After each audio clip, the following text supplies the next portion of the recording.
гудкам телефон на все голоса говорит: пока,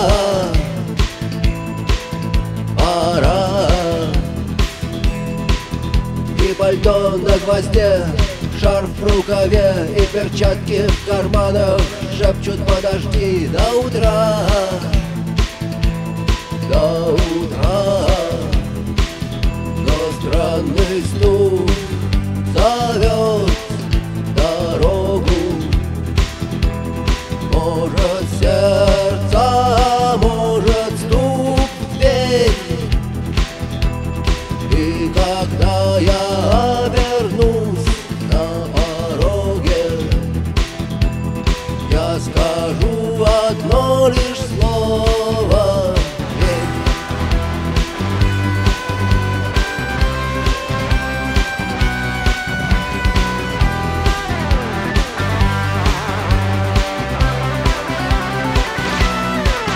И опять на вокзал, и опять к поездам, и опять проводник выдаст белье и чай.